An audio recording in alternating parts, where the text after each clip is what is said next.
Okay, let's review some older stories, Lewis, and catch you up. 5 years ago this week, an anti-abortion extremist hung up on me. This was the first hang-up we ever had on the show during an interview. The guy's name is Chris Slattery. He's the founder of something called EMC FrontLine Pregancy Centers. And he came on the show, Lewis, and he wanted to talk about Planned Parenthood should be defunded and blah, blah, blah, blah, blah. I mean, we sort of know the routine. And he said, as an alternative to Planned Parenthood, people can come to my pregnancy centers, EMC Frontline Pregnancy Centers. Now, we had done our due diligence, and we knew that EMC Frontline Pregnancy Centers were not licensed medical facilities, and you actually could not even get an abortion there, right? So they presented as, no, Planned Parenthood shouldn't be funded by the government.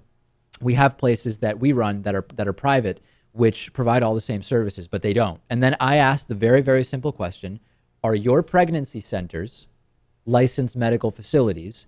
Indeed, Lewis, they were not, and he ended up hanging up on me very, very angrily. And it was, I mean, we still remember this was the first hang up, and it was, I mean, I wouldn't call it exciting, but it was certainly intense, if nothing else. It was intense, and it was very memorable. I would encourage people to watch that one. He got so angry. Yeah. And it's just very unprofessional to hang up because it seems like you cannot defend yourself when you hang up. And it's a very simple question. Are you a licensed medical facility or are you not a licensed medical facility? And we knew the answer was no, and that's why he really resented it. And he eventually said no and then ended the phone call. And what was interesting, and I don't think we've told this, is after the fact, we wanted to take the high road. So we emailed his publicist and said, which is like a conservative guest booking service, and said, hey, listen, we're really sorry that Chris Slattery hung up during the interview.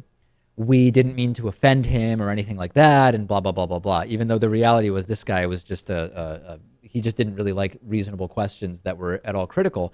And the answer we got from the conservative guest booking service was, oh, Chris apologizes too. He just cares so deeply about saving the lives of unborn children that he became very emotional during the interview, to which I didn't even respond, because how are you going to have a reasonable exchange with someone who thinks that by lying to people to get them to not go to Planned Parenthood long enough so they can no longer legally get an abortion, that's not someone you can reason with. Yes, and I don't know if any of those centers are still around or still in business, Yeah, if you hopefully will. But certainly places we should avoid.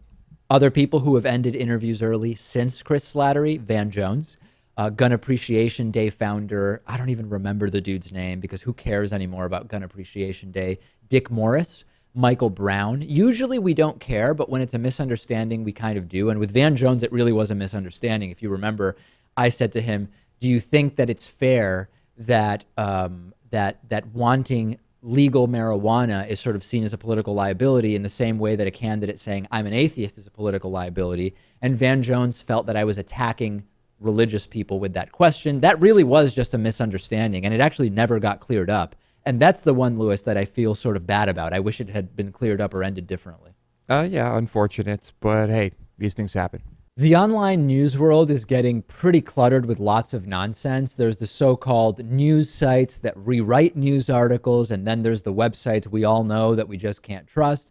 So lately, I've been reading Smashpipe, which is an online magazine whose goal is to surprise, amuse, and tell readers things they don't already know on a wide range of topics in current events and culture. Smashpipe is less interested in trending topics than in what's actually going on. And Smashpipe has no ads whatsoever other than the reader-generated classified ad section, and they never will. Smashpipe is what happens when you, on a bad day, stub your toe on the miseries and mysteries of life.